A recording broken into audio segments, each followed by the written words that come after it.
नमस्कार दोस्तों। दोस्तों आज की इस वीडियो में हम बात करेंगे एक और रिटेल कंपनी के बारे में जिसका नाम है बाज़ार स्टाइल। इसका आईपीओ लास्ट ईयर के सितंबर में आया था और कंपनी काफ़ी अच्छी है दोस्तों। आप इसे विशाल मेगा मार्ट या वी टू रिटेल का कॉम्पिटिटर भी मान सकते हैं। तो ये कंपनी एक्चुअली कोलकाता बेस्ड है। अभी इनका जो कोर स्टेट आप बोल सकते हो वो वही नॉर्थ ईस्ट इंडिया की तरफ ही है। अभी मोस्टली इनका एक्चुअली ना सारे स्टोर जो ये ओपन कर रहे हैं, most of the store are in Kolkata only. लेकिन कंपनी का जो फ़ोकस स्टेट होने वाला है वो आपका वही झारखंड, यूपी, बिहार की तरफ है। तो आप देख सकते हो तो एक्सपेंशन वगैरह भी बहुत अच्छी कर रही है। कंपनी का रेवेन्यू ग्रोथ भी बहुत अच्छा है, नंबर सारे अच्छे हैं। काफ़ी अच्छे अगर मैं लास्ट ईयर की बात करूँ तो लास्ट ईयर का जो इनका रेवेन्यू रहा है वो 1344 करोड़ का रहा है, जो ईयर ऑन ईयर बेसिस पे 38% की ग्रोथ है। जो कि इनका इनका जो गाइडेंस था, इन्होंने अपने गाइडेंस को रिवाइज़ भी किया था, उसके बावजूद भी इन्होंने 30% का ग्रोथ का अपने गाइडेंस दिया था रेवेन्यू के लिए। इसके बाद में इनका दोस्तों अगर मैं बात करूँ एसएसजी जो कि सेल्स ग्रोथ है, वो है 13% का जो कि बहुत ही अच्छा आप बोल सकते हो कि बहुत ही अच्छा नंबर है। 13% का एक स्टोर से ग्रोथ आना मतलब सेल्स में एक बहुत ही अच्छी बात होती है।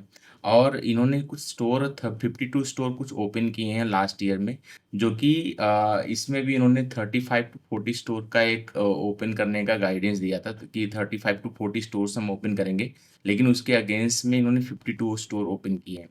तो ये भी एक अच्छी बात है, इसमें भी इन्होंने आउट परफ़ॉर्म किया है। इनका जो एक्चुअली जो अपने स्टोर्स में जो अपैरल और ये कपड़े वगैरह बेचते हैं, इसमें इनका ना जो खुद का एक ब्रांड है, अपना अपना ब्रांड से 45% का रेवेन्यू आता है, जो कि इनका टारगेट है कि अगले हम 2 साल में इसको 65% तक ले आएँगे। तो अगर अपना ही क्लॉथिंग वगैरह अपना ही ब्रांड का प्रोडक्ट ज़्यादा बिकेगा, तो इस पे मार्जिन भी ज़्यादा मिलेगा कंपनी को, तो ओवरऑल इनके पैट में भी एक अच्छी ग्रोथ हमें देखने को मिल सकती है। बाकी आगे के लिए उन्होंने जो गाइडेंस दिया है दोस्तों, उसमें भी रेवेन्यू में 20 से 25% का ग्रोथ का गाइडेंस दिया कि हम 20-25% तो कर ही लेंगे, जितना हमने किया उसका 20-25% नेक्स्ट ईयर हम कर लेंगे, नेक्स्ट ईयर फाइनेंशियल ईयर में। एसएसजी का भी इन्होंने थोड़ा-सा ग्रोथ गाइडेंस घटाया है, एक्चुअली 7 टू 8% का बोला है। पैट पैट मार्जिन इनका 3 टू 4% रहेगा। अब देखिए दोस्तों क्या होता है ना, कंपनी जो है एक एक्सपेंशन मोड में है, अभी कंपनी ज़्यादा पुरानी नहीं है। तो कंपनी को अपने ब्रांचेज़ को बढ़ाना है, तो पैट पे तो थोड़ा इम्पैक्ट आता ही आता है। इसके बाद कंपनी का जो मैनेजमेंट है, वो आप बोल सकते हो कि वो मतलब इन चीज़ों में बिलीव करता है कि हम गाइडेंस को हमेशा आउट परफ़ॉर्म करेंगे। मतलब उनका ये रहता है कि हम इतना गाइडेंस नहीं देना चाहते कि जिसे हम कर ही ना पाएँ। हमारा हमारा कहना ये है कि हम जितना गाइडेंस दें, उससे हम आउट परफ़ॉर्म करें। तो थोड़े-से कंज़र्वेटिव मैनेजमेंट बोल सकते हो उसे कि वो करके दिखाने में विश्वास ज़्यादा रखता है।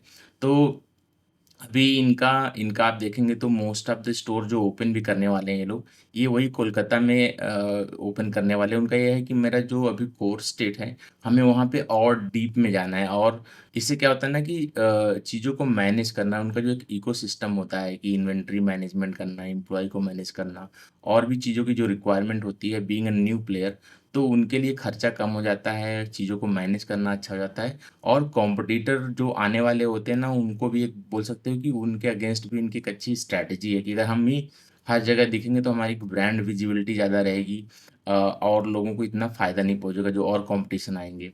मैनेजमेंट का ये कहना है कि अगर हम बात करें कि मैनेजमेंट क्यों इतना बुलिश है इस एक्चुअली स्टेप जो आप बोल सकते हो कि जो ये इस टाइप के स्टोर्स ओपन कर रहे हैं, उनको क्या लगता है कि आने वाले टाइम में किस तरीके से लोग जो है कि इनके यहाँ पे कपड़े खरीदने या जो इनका प्रोडक्ट है उसे लेने आएँगे।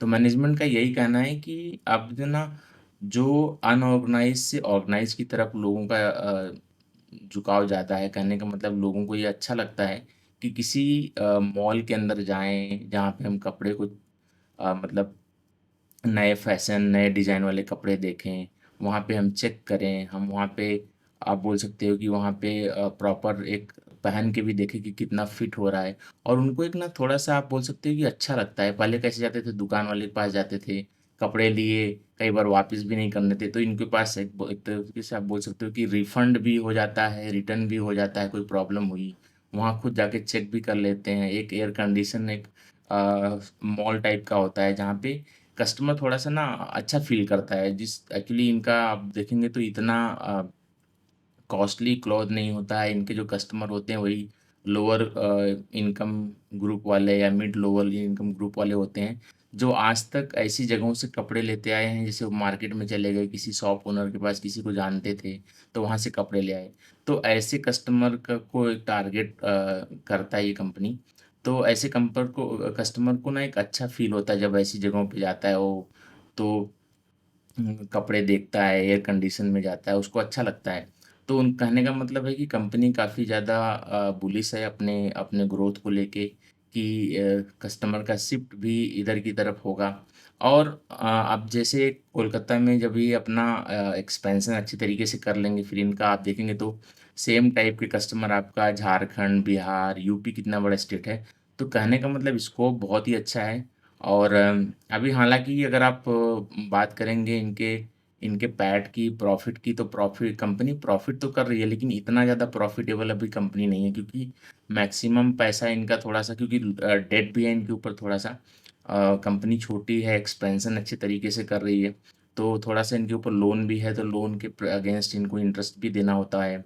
इसके बाद में कंपनी अपने एम्प्लॉयी का एक्सपेंस और जो ये आप जब स्टोर ओपन करते हो तो बहुत सारे खर्चे आपको अपफ्रंट लेने पड़ते हैं। तो इस सब के चक्कर में इनके पैट पे भी काफ़ी ज़्यादा प्रेशर रहता है, जिसके चक्कर में देखेंगे तो स्टॉक का प्राइस अभी उतना अच्छा हमें रिटर्न्स बना के नहीं दे दे पा रहा है। और हो सकता है कि ये प्रेशर थोड़ा-सा और कंटिन्यू रहे, लेकिन जैसे कंपनी प्रॉफ़िटेबल होती है इस लेवल के साथ, इस बेस के साथ, तो काफ़ी अच्छी एक अपॉर्च्युनिटी दिखती है। लेकिन वही है ना कि जब तक ये अपने पैट को पॉजिटिव और अच्छे तरीके से नहीं बढ़ाते, पैट में जब तक वो ग्रोथ नहीं आती, तब तक एज़ ए इन्वेस्टर तो पैसे थोड़े-से यहाँ पे हो सकता है कि थोड़ा कम बने अभी। तो वही स्टोरी है दोस्तों वी टू रिटेल की। वी टू रिटेल भी इसी तरीके की कंपनी थी, जैसे उन्होंने अपने पैट में ग्रोथ दिखाई, तो देखें कि स्टॉक कहाँ से कहाँ पहुँच गया। तो सेम टाइप की कंपनी लगती है। इसमें विशाल मेगा मार्ट्स को भी आप काउंट कर सकते हो, वी टू रिटेल भी हो सकता है, और ये बाज़ार स्टाइल कंपनी है। तो ये मुझे कुछ सेम टाइप के दिखते हैं। अब देखना आने वाले टाइम में देखना है कि इन तीनों के कंपैरिज़न में कौन-सी कंपनी बेटर करती है। तो वही है कि हमें ट्रैक करना पड़ेगा, हमें अभी क्वार्टर 1 का रिज़ल्ट आएगा इस फाइनेंशियल ईयर का। तो देखते हैं कि क्या कुछ नंबर में हमें समझ में आता है कि क्या कुछ कंपनी अपने ग्रोथ के जो गाइडेंस है उसको किस तरीके से फॉरवर्ड मतलब आगे लेके जा रही है। तो उस समय समझ में आता आएगा कि क्या कुछ एज़ ए इन्वेस्टर हम क्या कुछ स्टेप्स ले सकते हैं। तो ये था दोस्तों बाज़ार स्टाइल के बारे में। आगे इसके बारे में जो कुछ भी अपडेट आता है या कुछ अभी जो रिज़ल्ट आएगा, जब भी ये कंपनी पोस्ट करेगी तो उसको लेके मैं एक वीडियो ज़रूर बनाऊँगा। चलिए बहुत-बहुत धन्यवाद आपका। मिलते हैं अगले वीडियो में।